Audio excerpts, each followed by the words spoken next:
Previously, Kelly was SVP of Retail Banking at Sound Community Bank and Vice President, Sales and Service Manager of Retail Banking at Cascade Bank. She began her banking career at Seafirst Bank of America in Washington State. She is passionate about building relationships and helping others. She's a certified life coach. She holds a certificate of leadership from Wharton and holds 3 certificates from the Ritz-Carlton Leadership Training Center. And she's also a published children's book author. So really looking forward to having that. Kelly, that's a couple of words that we have about you. Can you give the group kind of a background and just a little bit more detail of yourself? Well, sure. I need to update my bio. This year, I'll have been in banking for 30 years. So I'm pretty excited. And I'm also turning 50. So kind of a double hitter there. I'm a mom. I have 2 sons, one that's 25. He just finished his master's in education and will be a school teacher. And he just got hired on to be a substitute teacher. So we're really excited for him. And I have another son that is going to college, but living at home. He's 19 years old. So being a mom and a professional, the plate is pretty full, but yeah, I love working in the banking industry. I think it's one of the few professional industries where we get to know a little bit about a consumer as well as a small business or a business customer. And basically what we do in banking is we collect deposits on the retail side so we can lend them out. So that might be for your first home. It might be for your small business or your mid-size or large business where you're going to hire more employees or get enhanced products or equipment and that type of thing. So community banking is really part of your everyday community. And so through this whole pandemic, we've remained open by and large in retail, but definitely some things have shifted and changed. And I show up for work every day. I'm here in my office as well today. Yeah. So I know you have that opportunity to go in, and we have a pretty mixed group, I think, here of some people going into the office and some people working from home. Can you tell us more about kind of the experience that you've seen in your leadership of the team members that are working from home, people that are coming in office, and how that might come into effect as you're hiring and looking for new employees as well? Yeah, definitely. I think the landscape is going to shift a bit. I think that right now I do have a lot of employees that do work from home in the remote environment, and I think there's a lot of fatigue around that. We in retail come to work every day. As I was saying, we have 21 branches that we have folks working at. And in the beginning of the pandemic, I think there was a little bit of discord, like it doesn't feel fair that we're showing up at work, but all these people are working from home.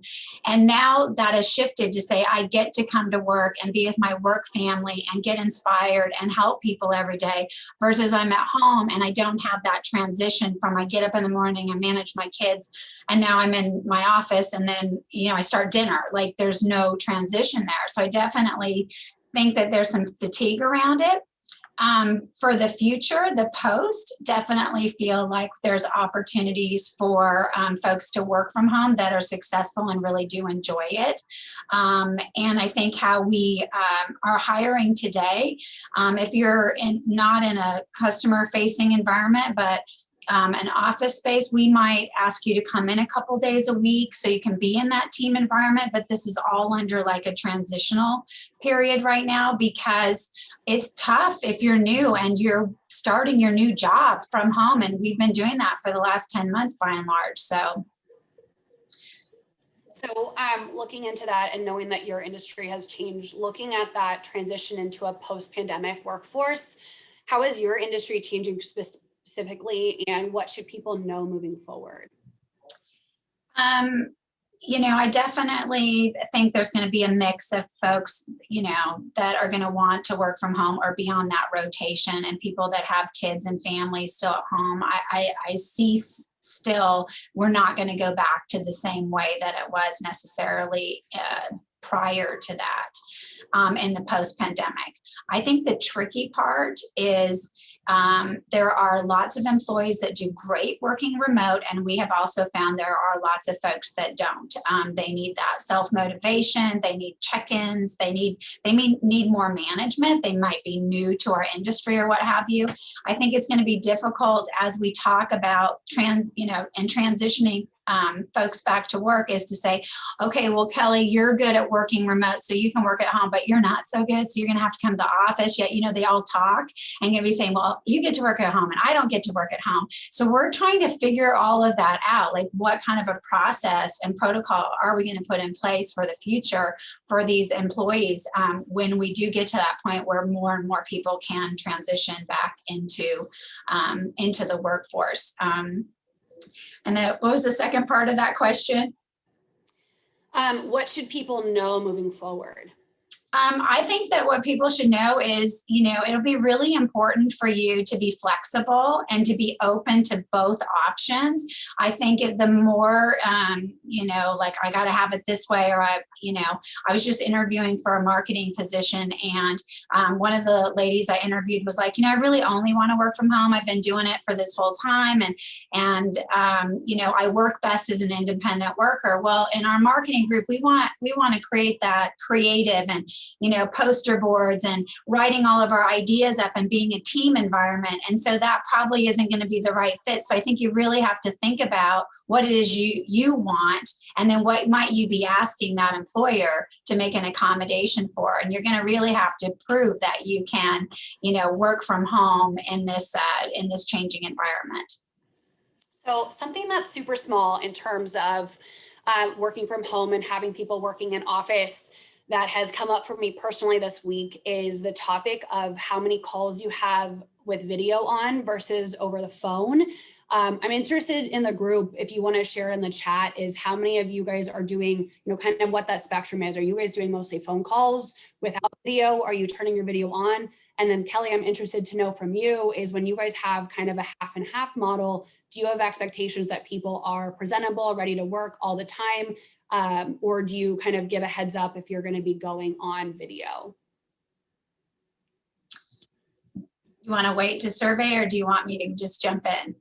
Go ahead and jump in. And if anybody has comments, go ahead and slot those in. I think if you're on video, you should show up for your job, whatever. If you're a casual company, then be casual. Our bank, by and large, is pretty casual. So we're not offended if people are in polos or t-shirts and they're working from home. I think it depends on what your culture or the culture of that company looks like, that landscape. And I would adapt, to that. As far as the half and half of the video, it's my personal opinion, and some people will probably disagree. I think if you're going to be on the video and it's a Zoom, you need to show up and be present and turn your video on. Even if you don't think you look good this day or whatever, it doesn't make any difference. You're part of the group, you're part of the team. And when you're closing off your video, I know you're doing other things. We all kind of know we do other things. We even do other things while we're looking at each other. I think the problem we have with Zoom is it's a great tool. I think it's here to stay. And I think in a lot of scenarios, this works great. But when you're back-to-back Zooms, it is exhausting because you never get a mental timeout. And I know Danielle and I were talking about this last week, is that if you go to a meeting in the boardroom and your meeting ends and you're walking back to your offices, you're having these little mini breaks where you're getting to have that dialogue and that conversation. But when you're in Zoom, you're like, end call. It's like everyone's gone. And then you're like, oh my gosh, I got to Zoom in for another one. And there's no transitional time. And so, to sit for 3 hours or 4 hours at a time, one after the other, I think that it's really hard to constantly be engaged. And so for those of you working in different industries, be thinking about that as you're working with coworkers. People need to have some of these little mental breaks. And if you can bring people into a meeting setting, we have a boardroom that, like, I don't know, 15 people normally, 20 people could fit pretty comfortably. We will do maybe 4 people in the boardroom all 6 to 10 feet apart and wear our masks. And, I'm giddy if I get invited to one of those, because like I get to see a person and feel their energy. And it's something for me personally I've missed, because I like to be around other people's energy. That gives me energy. So Zoom is not the same. So I think you're going to have to strike a balance. Awesome. Yeah, I love that tidbit about leaving meetings and having that. Ever since you mentioned that last week, I've kind of added that into my one-on-ones, and at the beginning of it, having a little bit more personal conversation, and it's made a huge impact. Yeah. Transitioning, continuing the kind of the theme of transitioning into a post-pandemic workforce, what do you think are the new expectations? I know we talked about what should people expect, but are there any specific expectations when it comes to businesses? I know we talked about partial work from home and work in person models. Anything else kind of in terms of expectations for businesses moving forward? Well, I think that businesses are going to need to get back to being customer centric, because I don't know about all of you guys, but I feel like anywhere we call today or anytime we need to get some service, it's very difficult to get any good service. And I think that for the last, 10, 11 months, we've all been really patient with the fact that we can't talk to a person, or we've got this concern or whatever. And I think you need to really step back and say, what does my customer want? And your customer could be an external customer, but they could also be an internal customer. We're all adapting to this changing environment, but I definitely feel that everybody needs to get back to basics in terms of that customer experience. What does that look like? And how are you going to serve your customer? In the banking industry, I mean, our digital services have, skyrocketed, up, 50% of what it was prior to this. But we still have customers that come to the bank and want to talk to a person or call us and not go through a VRU, but talk to a person. And I think that's really critical, is that we want to continue to show up. And I would, encourage everybody to think about your customer and how you can show up for them and adapt to this change, because the digital is a positive, but when people want to talk to a person or have that connection, you've got to be able to provide that too. Or I think you're going to start seeing that people are going to get fed up and the patience is going to run its course. Yeah, absolutely. Okay, switching gears a little bit and asking a couple of questions tied to hiring trends. What are you seeing in terms of hiring process in a virtual world? Well, I personally think, because unfortunately some businesses in the past 10 months, they've had to lay folks off and whatnot. And for the banking industry, we've continued to remain really busy. We have about a little over 500 employees. And just in this last 10 months, we've onboarded 120 new employees. And of those 120, 12 of them were return employees that, went someplace else maybe 5 years ago and is returned to us. So we have onboarded and interviewed. Everything has been via Zoom.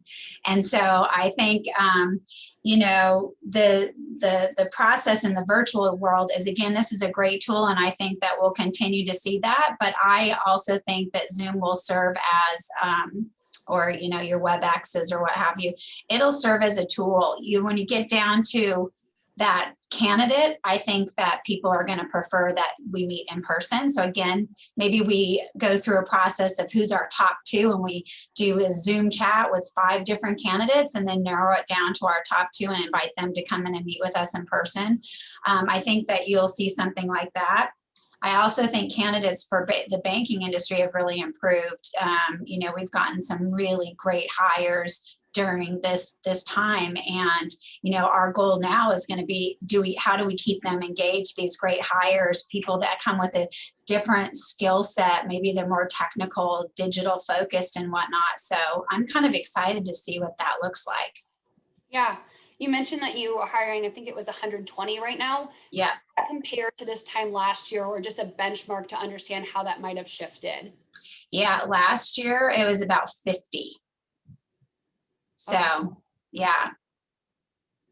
It's funny because the jobs have changed a bit, right? So maybe there's less people coming into the branch, but there's a whole bunch more people that are using the digital channels, right? So interest rates on the home lending side are still at an all-time low. So a lot of loans. We've done more home loans in the past 10 months than we've ever done in the history of our bank. So there's definitely been some advantages to to the pandemic, and there's been a lot of disadvantages as well. So yeah, with that much of a hiring increase in the past year, how and the number of candidates increasing coming in, how have people been able to stand out if you're comparing similar candidates to each other? I'll tell you, for me, and I've been hearing this more and more, and is, bringing your energy into the Zoom as best as you can, I think is the best thing. Doing your homework. Did you review our bank or our company? What do you know about us, and why do you want to work here? And be prepared for that answer, because I've interviewed a lot of people in the last year, and those that don't come prepared or just feel like it's checking the box, we feel that. We know that you're just looking for a job, but we want you to want a career with us. And I think there's a difference in that candidate of what's coming across. But the other thing is the follow through. I think it sets a great tone if you send an email follow up like, hey, great to meet you. I have a follow-up question that kind of demonstrates you listened, you thought about it, you have a follow-up question, and that you appreciate that we took the time. It might sound kind of cliche because we used to write handwritten notes, and that makes it more difficult because some people might be here, but they might be at home, and you might get the card and you might not. So I think those little extras that you can do is going to differentiate you for sure. And I know for me, it has. And I'm almost like looking now to see if I'm going to get the email follow up. And I'm like, yes, I really liked her. And she gave me an email follow up. I've also had some other managers tell me that they appreciate a cover letter. It's, again, a little more old school maybe, but times are tough. And if you really want the job and you want to stand out, the little extra things that differentiate yourselves are going to make the biggest difference. Awesome. That's great tips. You talked about this a little bit, but can you go into a little bit more detail with how the job market has shifted since the start of the pandemic? Well, for in banking, we had a record year. I think that the job market is strong in a lot of industries, and in a lot of other industries, it is not. Unfortunately, hospitality being the one that comes to mind. Our bank has done a lot of the PPP loans, which is the payment protection program that the SBA put out for the CARES Act, and it's a payroll protection program. And these small businesses, I mean, they are hurting. And so for us to take a front seat to help them navigate all the paperwork and the documentation that goes in there, you really do have a seat at the doorstep of a lot of businesses that are either really excelling or not excelling. And, it's our job to do our very best by our customers and to help them in any way possible to getting their loans taken care of, to support them and get them to continue to thrive in these communities. Our bank is in a lot of rural to suburban markets. And so, we don't have a lot of the, Metro Seattle. We do have a branch there, but out of the 21 branches, we're in little towns like Montesano, Elma, Port Angeles, Port Hadlock. Everybody knows everybody in those markets. And so, the bank has to partner with the community and be there as an advocate. And if, part of the job market is that's another way you stand out, is what are you doing for the community? How are you showing up? Even if it's volunteerism, even if it's, just doing your part in whatever that might be, it is really important today more than probably ever it has been before. So the job market for banking is been a record year for most banks. It has not been a record year for a lot of other people, unfortunately. Hospitality being hit the hardest. Yeah. What about those candidates who are looking to make a career transition? What are your suggestions to them? My suggestion is to, banking is very complex. We're a very highly regulated industry. Is to, if you see a job that looks interesting to you, and let's just say you're at Amazon and you're in the compliance department at Amazon, there's probably a lot of checks and balances that you have to go through. So how can you translate what you do there to banking? Because I think that a lot of it is transferable. Again, we're hiring in the marketing, oversee the marketing department, and the folks that are coming through on the digital marketing side, amazing. None of them are bankers. I'd probably hire all of them, and we can only pick one, because they have so much digital experience in marketing, but in retail, but we're retail too, right? So I think what you have to do is highlight, you might have a different industry and you want to move to banking, but showcase how that transfers over. Because at the end of the day, whether you're at Starbucks or Nordstrom's or First Security Bank or a small coffee shop or a restaurant, we're all serving customers. Okay, so we're in the people business. I think a lot of those different industries, working at a bank is transferable. I can't speak obviously to every business line on the call today, but by and large, I think in banking, it's very transferable. So if you want to switch industries, get to know what that business is and ask yourself, what value can I add in that business with my skill set? Because I bet a lot of what you do, all the folks on this call, it's transferable. Okay. So thinking about that from an employee perspective, how can employees advocate for themselves and their professional development remotely? I think the training piece has probably been one of the hardest ones because, again, I was on another call earlier today and we were talking about training. And if you're in a classroom environment, you may not want to like raise your hand and ask a question. But when you leave or you say, hey, Danielle, do you want to go have a cup of coffee? I didn't really quite get the content on this. What were your thoughts? And you start a collaboration. But when you're in the Zoom environment, whether it's training or your own development, I think it's more difficult to do that. But I would tell everybody on this call to ask. You cannot elevate yourself if you don't ask, and ask for those opportunities. And hopefully you're working in, somewhere where they're going to support that, even if they don't have the budget for something external for the team. There are subject matter experts in your field in different departments where you could say, you know what, I'm really interested in consumer lending. Kelly, will you help, me find a mentor over there or somebody I could job shadow? Because we can screen share, we can get creative, but if we don't know that you're interested in bumping yourself up, because you're not going to get that, I'm in training or I'm doing things with other people in meetings, you're not going to get those mini breaks to have those little collaborations. So you really have more ownership in yourself to raise your hand and lean in and say, I want more help, I want more training, I want more advancements. How do I get there? Whether you have a formal program or not. Okay. And I know we have people in management positions on this call. So, similarly to the last one, how can managers equip their employees to advance their careers in the virtual space as well? I'm a big fan of the one-on-ones, and a lot of my conversations, it's interesting, have really, we're kind of numbers focused. Like I manage all the deposits. So, I can see how each branch is doing towards their goals and their numbers and stuff. But I think asking employees, how are you? How are you doing?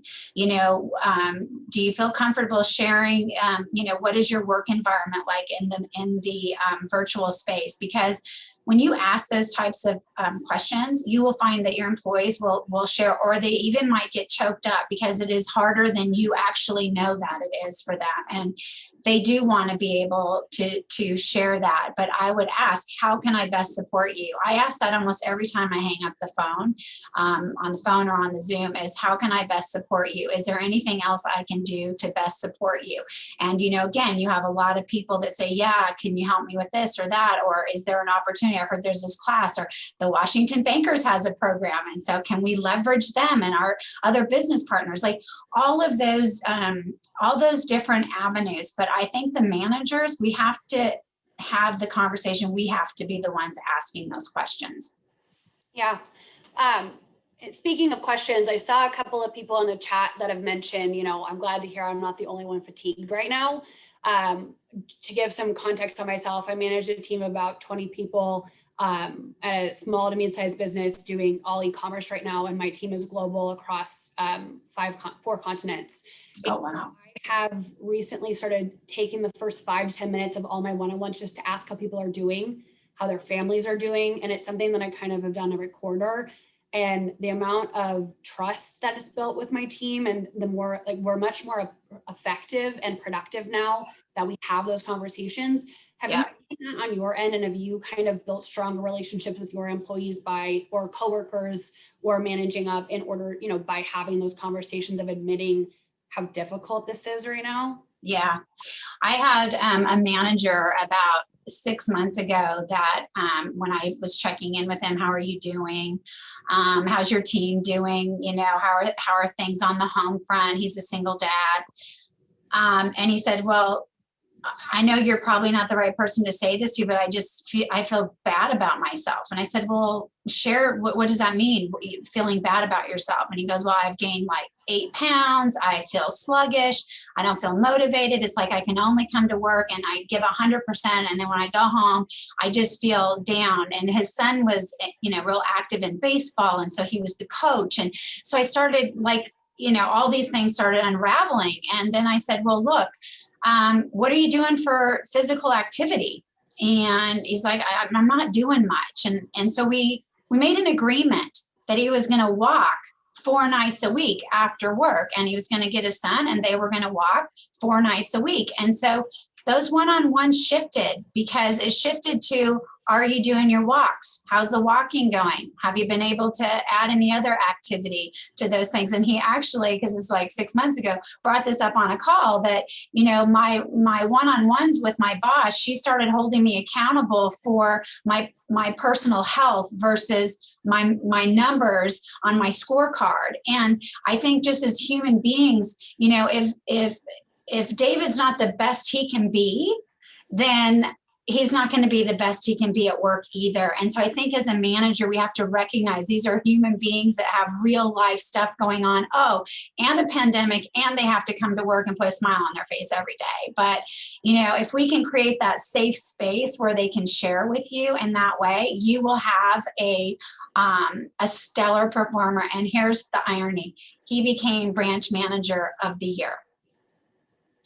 It was his numbers, it's a whole bunch of criteria, but it has nothing to do with his health or that he was walking or any of that kind of stuff. It had everything to do with that he found that balance, but he needed some help to do that. And I think as coaches and mentors and managers and bosses, we have to take care of our employees.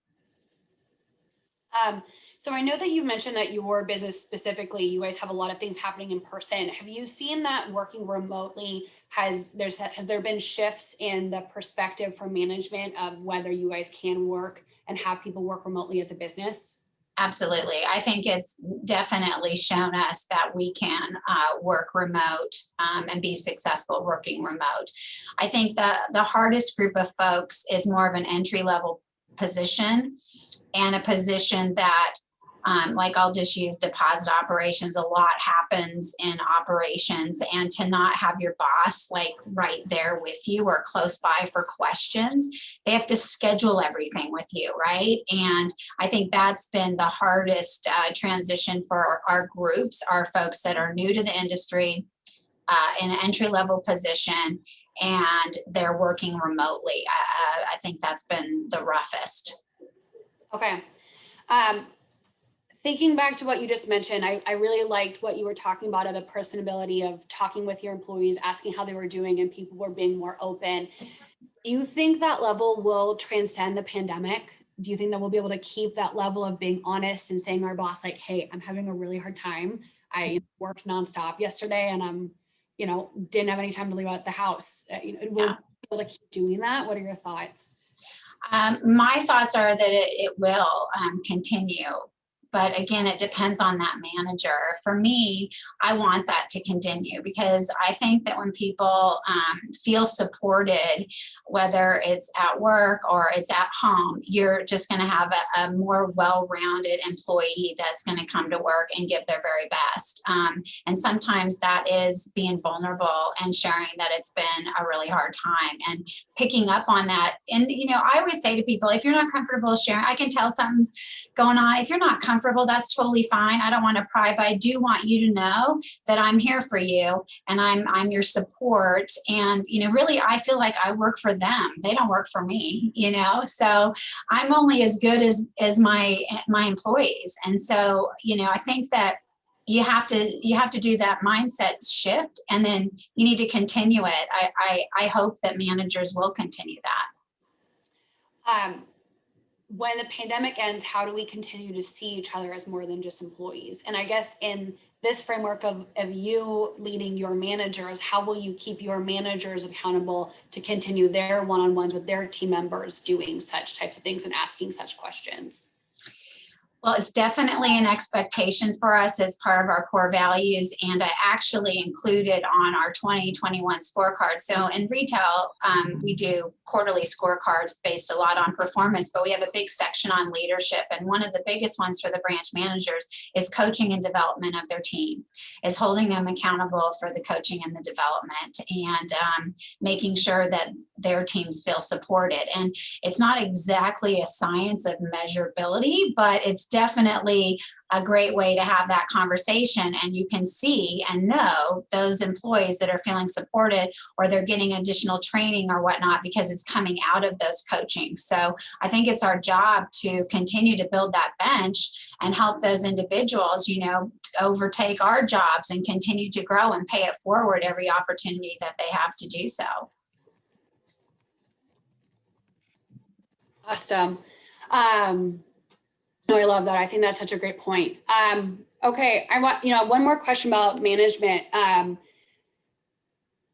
do you think managers can better do a better job in their positions to serve their employees at this time? I think the individual coaching, the one-on-ones, and not making it all about the business, making it about the individual, about what's going on. Ask them about their kids. Ask if they have kids, they might have a dog, ask them about their partner, ask them about, what they're doing for the weekend, make it more personable. And there are some employees that, they don't want to be they come to work, they don't want to be super personal, but ask them, what gets you excited? What motivates you? How can I support you? I think that it's our job as managers to adapt to their style.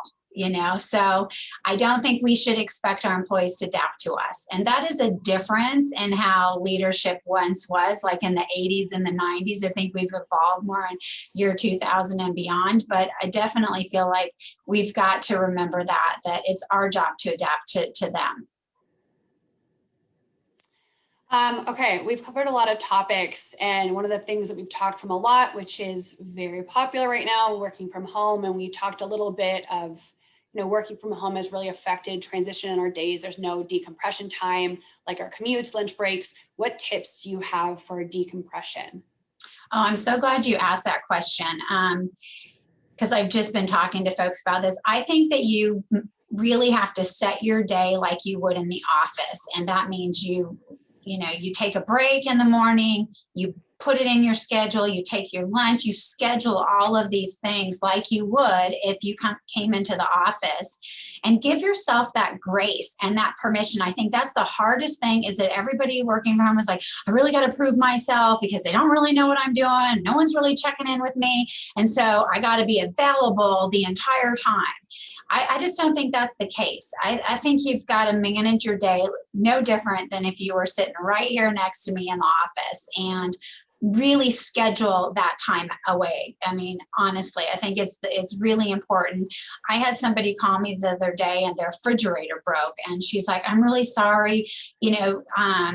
I want to leave like at 4 o'clock. And I'm like, then leave at 4 o'clock. Well, I can adjust my lunch. You go, don't adjust your lunch. Just take your lunch and leave at 4 o'clock. Like, I think that some people just have this real sense of ownership and responsibility that, again, as us managers, stuff happens, real life stuff happens. And as much as we want it to be perfect through the day, we've got to let people transition, take breaks, and lead their life and find that sweet spot, because I don't think it's easy. You know, when you drive home, that's another mental timeout. That's your time to call your girlfriend or your mom on your drive home, you know, and no one gets to drive home. So they can't take the phone call at 5 or 5:30 because now they got to fix dinner because their kids want all the attention, you know, or their partner or whatever. So it's, you got to figure that piece of it out. But that's my biggest takeaway, I think, is schedule it and don't let people interrupt your schedule. Stick to it.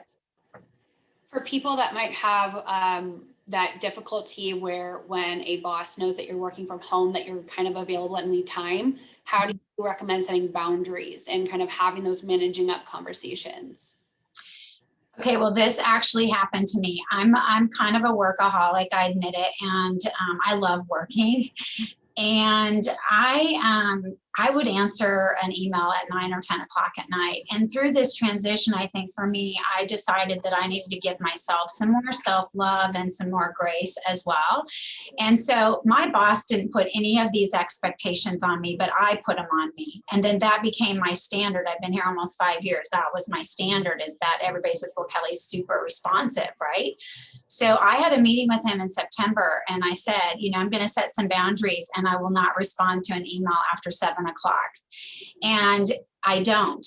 But I'm going to tell you, it was really hard at first. You have to set boundaries, and you should never feel like you can't go to your boss and create some open and honest dialogue and say, these are my struggles, and, you know, I need to set some boundaries because I'm feeling like I'm just running from, you know, 8:30 or 9 until 5 or 6 at night, and then going into the new job, the home job. And so I really need your help, you know, and helping me and holding me accountable to set some boundaries so I can be the best employee during the time that I'm actually getting paid to work. So, you know, I was very supported by my boss, and I've had others say the same to me.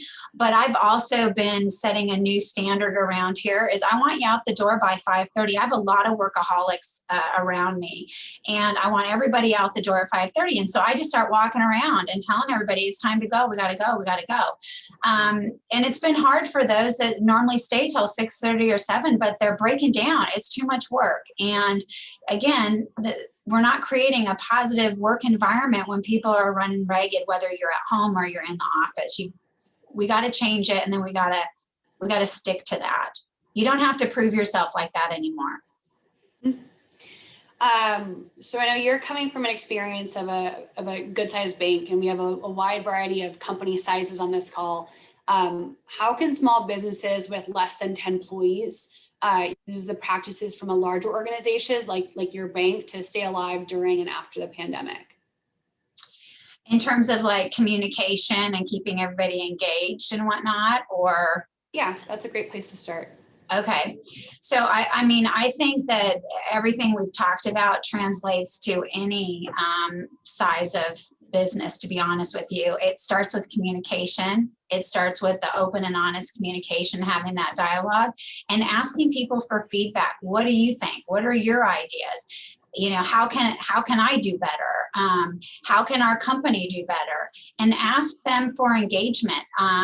You know, let's say your net profit was down. Ask your team so they have ownership. Like, what do you guys think we can do different to kind of turn the corner? Here was our goal. We didn't achieve it, but what other opportunities come forward? Don't take that all on yourself, because then you're going to just keep it, and you're not going to teach others on your team to be independent thinkers and contributors. So regardless of the size of organization, I think it's really important that you create a culture where you've got open and honest communication and people feel empowered to ask a question, and there's no dumb question, or to offer up an idea.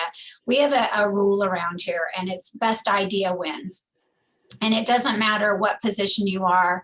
I can go into pricing committee or into ALCO, and the CFO and I, we've got our plan, and we go in there, and the guy that runs home lending says, well, have you guys thought about blah? If you have ego on that, or you're not open to those, you're not going to probably work here, because we have a real strong culture that, you know, everybody's idea counts. And so real quickly, you have to say to yourself, I didn't think about that. And even though you spent all this time on it and you're like, oh, really, I got to change the whole thing.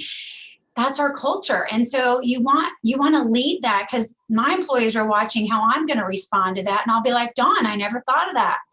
Okay, let me go back and work on that again, or what have you, and come back and represent. But best idea wins. So, and it's not always going to be your idea. So that's something that I've personally been thinking about as a leader and managing my team is how do I instill the culture I want virtually? And sometimes that's easier because you can talk through that, but a lot of times it's things that you don't say, it's the way you act and the way you hold meetings and the way you have people in a larger group together. How have you done that when you've had some people working in person and some people working remotely to still get that cohesiveness of the group maintained across everywhere that people are working? Well, I got to say that I do think it's hard. You know, it's hard when some people are here and we see each other, and then some people aren't. And I do feel that we have to sort of address that in the meeting and say, you know, we recognize that you're, you know, working from home. And so we're missing some of that kind of in-person, maybe collaboration and whatnot.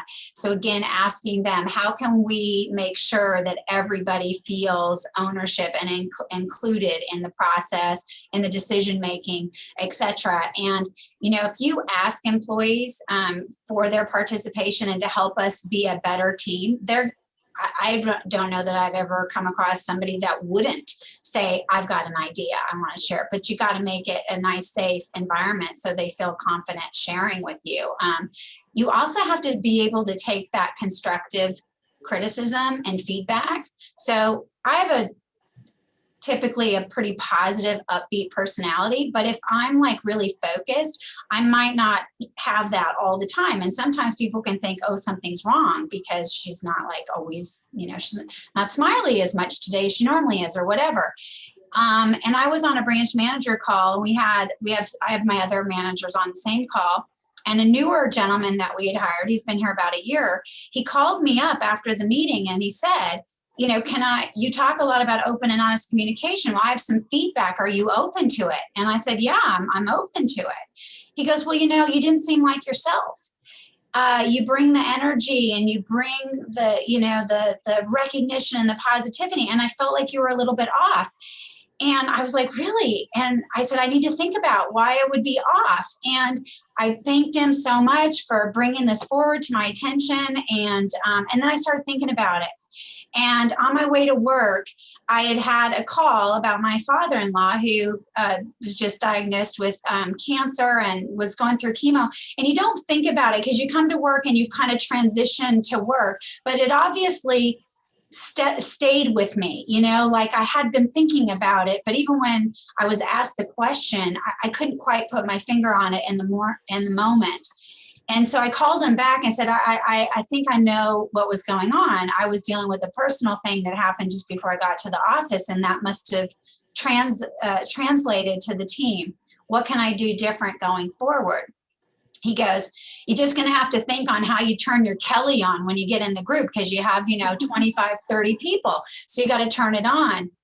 And I think that was really great advice that he gave me. And then since then, I've called him a couple of times to say, hey, how am I doing? And that makes him feel important, heard, respected. She cares about how she's coming across. I want to be like that too. And so he just shared a story where an employee told him where he had an opportunity to improve. I think it's in how we respond. If you say we're open and honest, share, and then you're kind of like, well, don't really share, they're not going to share with you anymore. Yeah. Yeah, that's great. I mean, that's great to have that dialogue and build that trust with that person. Then you also have someone holding you accountable. I really love what you said there. If it helps, you know, I had somebody who told me recently to leverage peer-to-peer one-on-ones more. And so that's what I've started to do in the past since the beginning of this year. And I found that having more peer-to-peer one-on-ones helps it so I'm not the only one disseminating information, and that people are talking to each other. And then if I hear a newer employee say, hey, I've heard that we do this, that gives the opportunity to say, ooh, need to, nip that or need to change this. So that way you're able to kind of extend, because you don't have those moments to turn to someone at the next desk and just chat. Yeah. But I really love that. Following up on that, I think we were originally talking about smaller businesses. I really love this one. How can smaller businesses professionally develop their employees with a limited budget? That's such a good one. Kind of going back to the collaboration, this will tie in, is, come up with a topic and ask somebody to lead either a segment of a meeting or take the whole meeting and run the meeting. What happens when you do things like that? It builds confidence. They're super nervous, by the way, when you ask somebody to lead a meeting that's never led a meeting, or lead a portion of the agenda on the meeting. And we actually have a young gal right now that's in the Washington Bankers Retail Branch Management Program. She's a personal banker. She wants to be a branch manager. And I called everybody that's in this training just to check in to see how they're doing. And she was so enthusiastic about this leadership training that she received that she just went on for, like, I want to say 20 minutes, just super pumped about it. And I said, well, do you want to come to the next branch manager meeting and give us and pay it forward and give us some training on what you've learned? And she's like, oh my God, that feels really overwhelming. And I said, well, it's a great leadership opportunity. And I would ask you to work with your mentor and come up with 20, 30 minutes, whatever you need, and come and pay it forward. Well, she's just brimming, then her manager calls me, and, you can do that at any size, whether they're doing external training, if they do a webinar. Okay, so Danielle, you did a webinar last week. What was it about? Was it exciting? Is there something you can bring to the group and pay it forward? Because then everybody gets to learn from that. So anytime you can leverage other people's expertise and you're not the one holding the meeting every single time, you're building people's business acumen, their confidence, and their skill set. So you could have 3 people, but give them an opportunity. Mm-hmm. 99% of your employees are going to do better than you think that they'll do, or better than they think they'll do. Sorry. And that's what the one-on-one is for, right? To give the Yep. encouragement along the way. Yep. Accountability. Yep. How is work from home culture forced to change long-term company culture? I think that's a big topic in many industries today.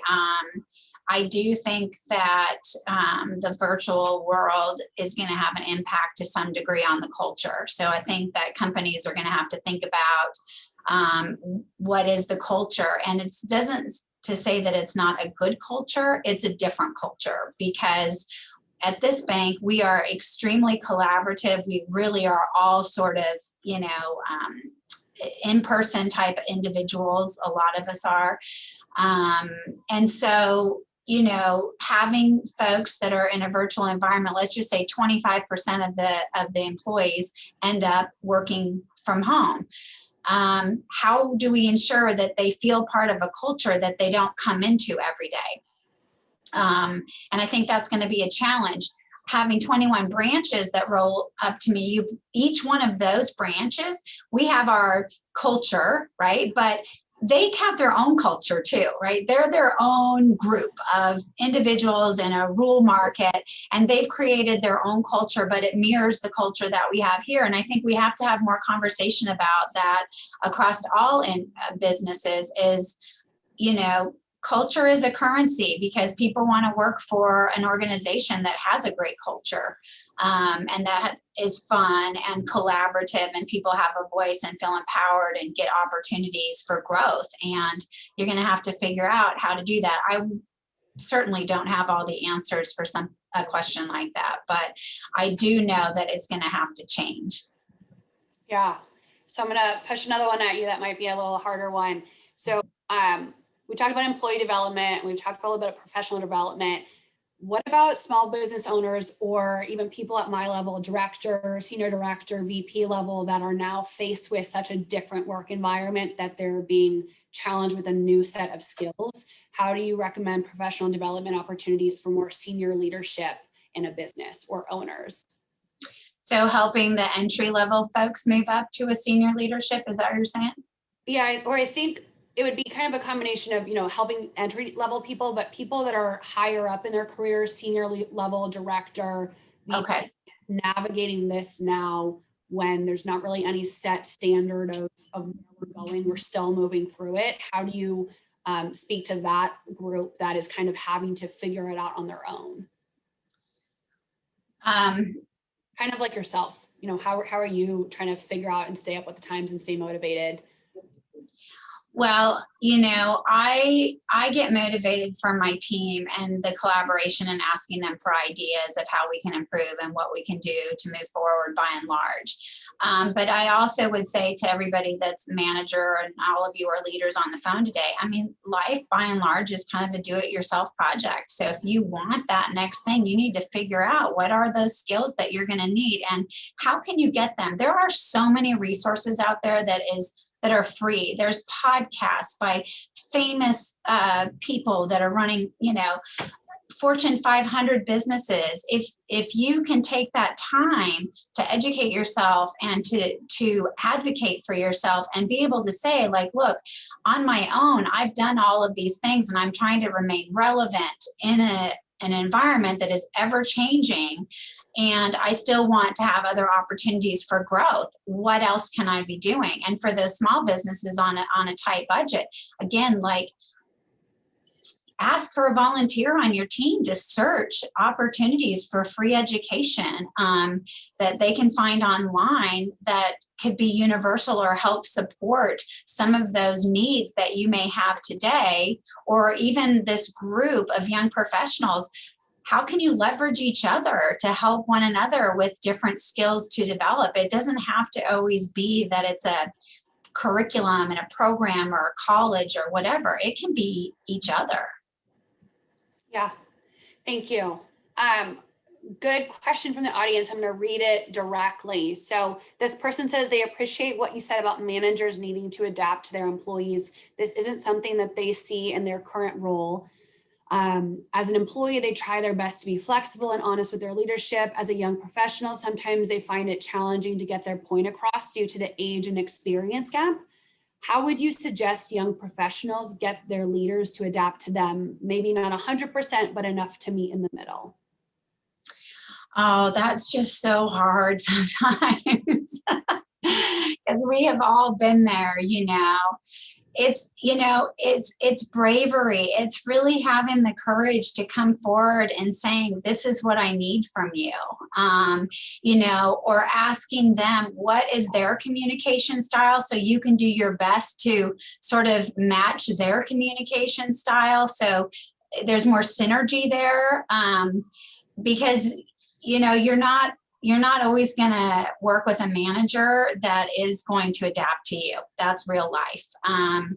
And I think that so as the employee, we have to then switch that hat and say, okay, since my boss is not going to adapt to my style, then I got to figure out how I'm going to adapt to their style. I just always say, and we do some personality things, and there's some really fun ones that are like really inexpensive online.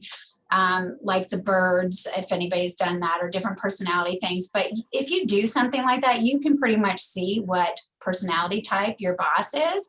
And so I would recommend, especially if you're struggling there, is to figure out what are they so you can adapt and tap into their internal motivators and the things that, they don't appreciate, and that will improve the relationship, and it will improve the communication. I guarantee it, but it's hard. It's really hard to do.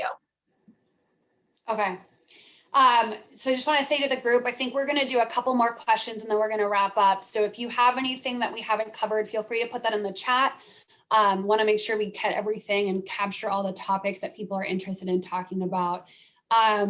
I just got a good one. Do you think that advanced degrees like master's programs are more or less beneficial in a world where so much information is readily available? Oh, that is an excellent question. And to be honest with you, I think it depends on the industry that you're going into. If you, again, it's a growth opportunity. If you can make the time and the commitment, and you have the resources to get your master's, then by all means. In my industry, it doesn't translate as much as it might in a different industry. So I think it depends on what your passion is, what gets you excited. I have a girlfriend actually who left banking, and she got her business master's degree at Columbia. And her education was almost $200,000. And she had saved, for, I don't know, 5 or 10 years for this. And this was her big thing. And she really thought when she got done, we kept having these conversations about the banking industry, like, is it going to benefit you? And to be honest, it hasn't. She's not making any more money than she was before she left and did the master's full time. So she's feeling really like deflated over this. So I was telling her, but think about all the connections you made and what you learned and the networking opportunities. And so and she's excited about that, and that means a lot to her. But I think if the goal is I'm going to get here and I'm going to make more money and whatever, it's going to be industry specific, because it's not for everybody. Yeah. So as we're wrapping up and just getting a couple of last few questions, is there any final points, anything I didn't cover that you want to make sure the group is left with today? I would just leave you with, try to have fun with your teams. If you're not a manager, tell your manager you want to have more fun. Ask if you can schedule a Zoom happy hour at 5 o'clock. And if you're 21 or older, or you can have sparkling apple cider, whatever. But, make it fun. Try to figure out ways that you can make things kind of fun and mix them up with your team, because it is tough. And sometimes when people can kind of let their hair down and share with you, or share an experience, or play a little game where you get to know each other a little bit better. It might sound kind of, corny, but once you start doing it, it is kind of fun, and you do learn something new about somebody that's on your team. And I think there's a lot of value in that. Yeah, I love it. Those are the moments myself as well. That's been some of the most rewarding of the past year from a work perspective.